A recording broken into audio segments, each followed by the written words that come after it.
basically if you study this up, you go a little further and you start researching jQuery, you'll see that there's a lot of functionality and a lot of power that's in here that we're only just starting to cover. So what we're going to look at next is one of those more complex jQuery selectors, and we're going to look at one for how we, over here, hide the parents, or hide the section when this is not a web guru contact type.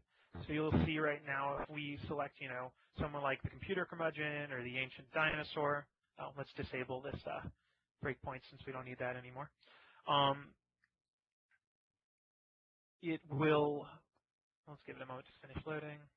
Here we go. It's actually going to hide that section.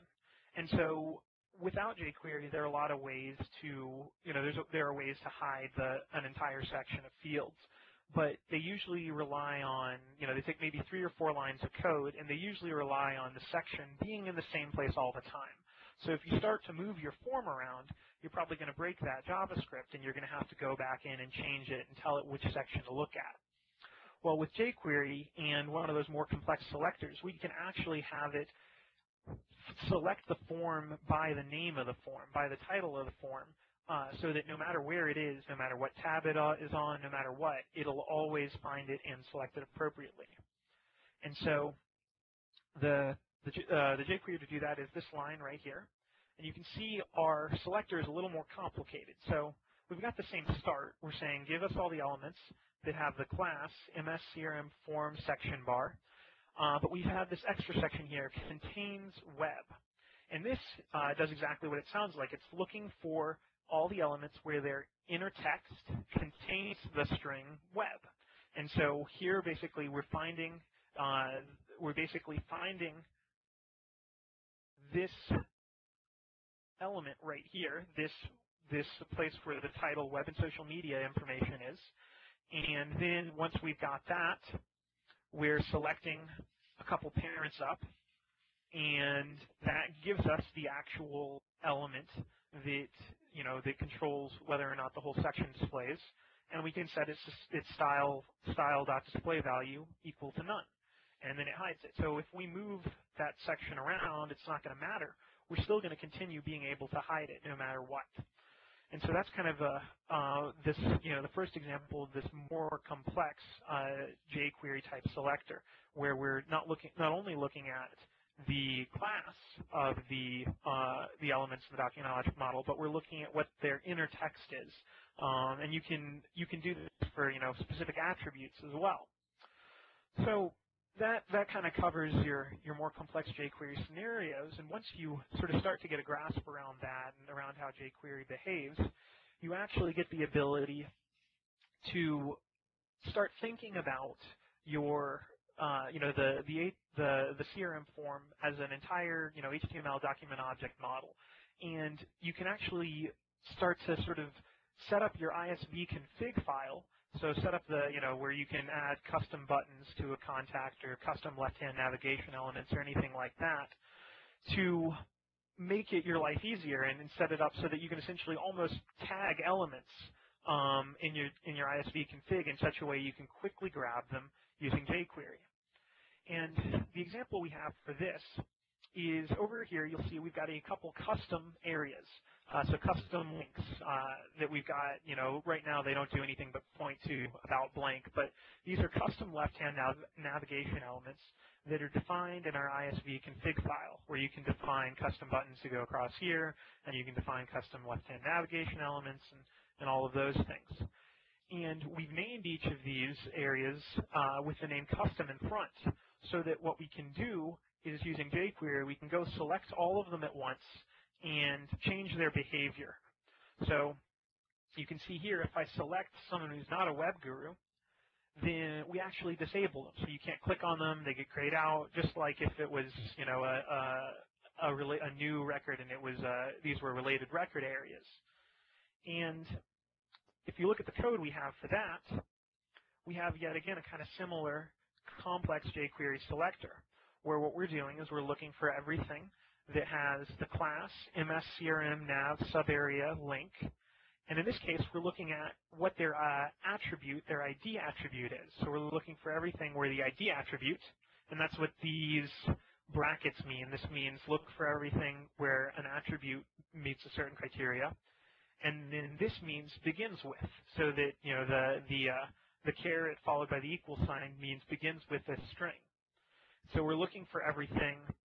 Actually, we're looking up here, but we're looking for everything where the ID of the sub area left hand nav link starts with the word custom, and then we're setting its disabled attribute to the value disabled. And that goes in and that makes them all disabled in all these cases where we are not dealing with a web guru type contact.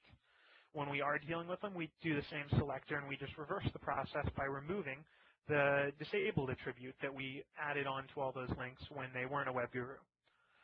So that kind of covers not only how you use jQuery, but how you can make use of sort of the other customization hook-ins of that ISV config file to set up custom behavior for certain buttons or certain custom left-hand navigation elements.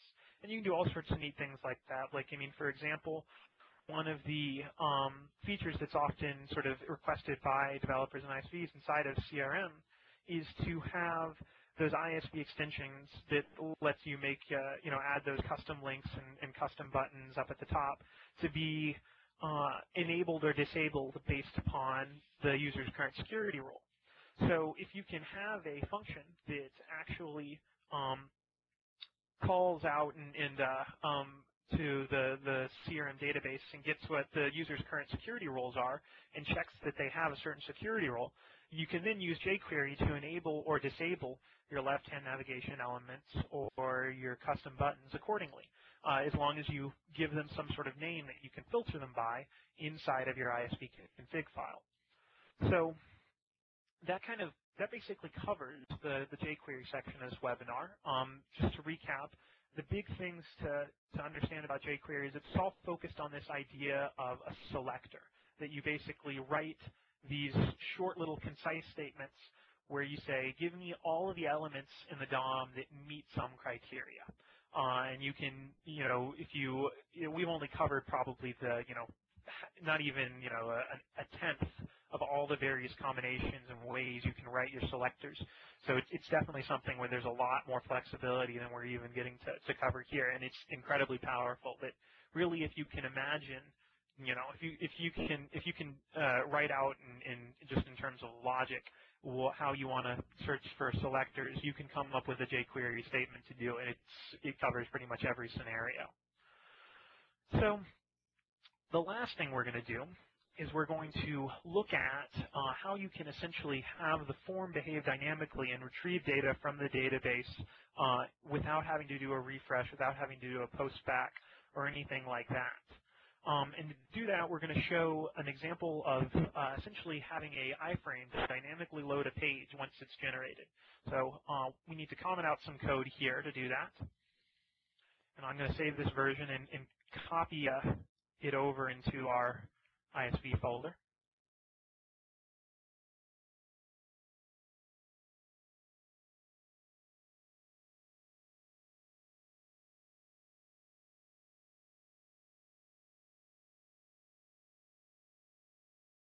And we're going to reload the webinar contact.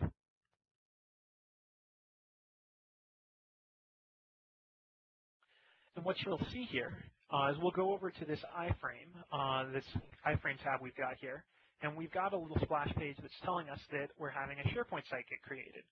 And we've actually got in the back end a workflow that's running, and it's generating a SharePoint site for this account. So it sometimes takes a minute for anyone who's worked with async operations knows it'll sometimes take a minute for it to show up. But basically, it starts a workflow that goes out and generates a SharePoint site. And when let's go ahead and manually run it in case something's locked up on that front.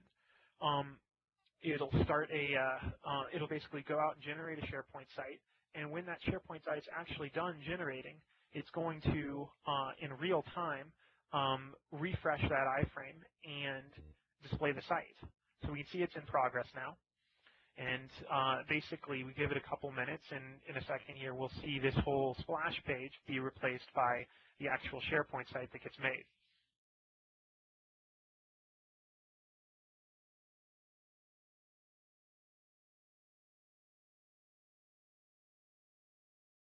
And sometimes, since it's calling out to the SharePoint database, this can take a little while. And it looks like, for some reason, we have a little error on the page.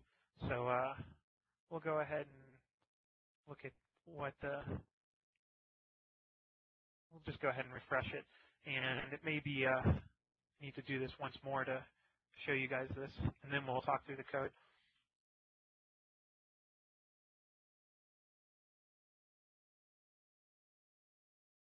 Huh. Okay. Well, I will have to troubleshoot that later. It was working right before the demo, so I'm not sure where we ended up with a typo. But what I'll do for the time, oh, well, that's obvious. We just uncommented the comment. That explains it. All right, we'll try that one more time. Sorry for the inconvenience, guys.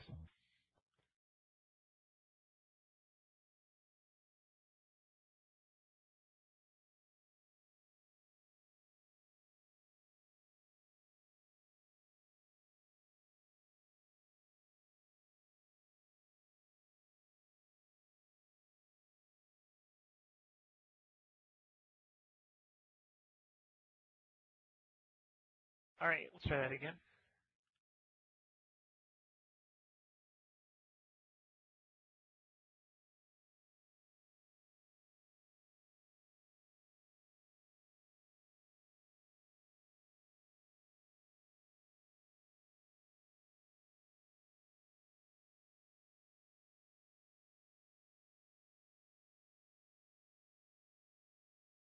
Well, I'll go ahead and just start talking through the code. I'm not sure where the, I think we must have introduced it.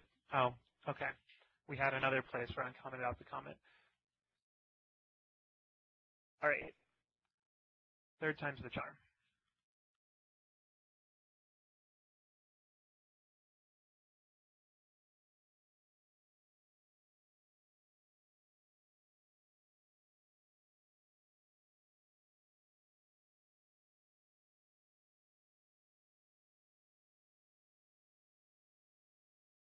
Here we go. So you can see this time we're prompted for credentials to our SharePoint site. And if we go over to the iframe tab, we see it's, well, SharePoint takes a little while to load the first time, but you can see it's loading up down here at the bottom. And so the code that basically handles this is got two parts to it. That essentially what we do is there's first one part to handle checking into the database and getting the latest value of the SharePoint URL field that we have to store what the URL for this iframe is. And then the second part is setting up a timer that will actually check that on a regular interval. And so we don't have to wait for necessarily the page to refresh because it's every 5 seconds checking back to see if that that URL has been generated and if the SharePoint site creation workflow that we ran over here has actually finished. So what we'll do is we'll go ahead and take a quick look at the code that first the piece of code that sets up the actual goes and gets the data from the CRM database, and then we'll look at the code that sets up our timer. So basically, the code that's involved in this is all the stuff that I uncommented over here and then gave us a little bit of trouble. But all we've got is that when the form gets created, or when the form gets opened for the first time, we check to see if there's a value in this new SharePoint site field. And if there isn't, we're going to go ahead and run a workflow using a call out to the CRM web services, and then it'll go ahead and start generating the SharePoint site. Then, so that we so that this will load dynamically without having to do a refresh, we attach this load data function, which we'll walk through in a second, to our the on-click event for the iframe tab. So the tab 2 over there that we were looking at right here. And by doing that, that way when the user starts trying to look for the SharePoint site, we'll have the form start trying to see if it's been generated yet.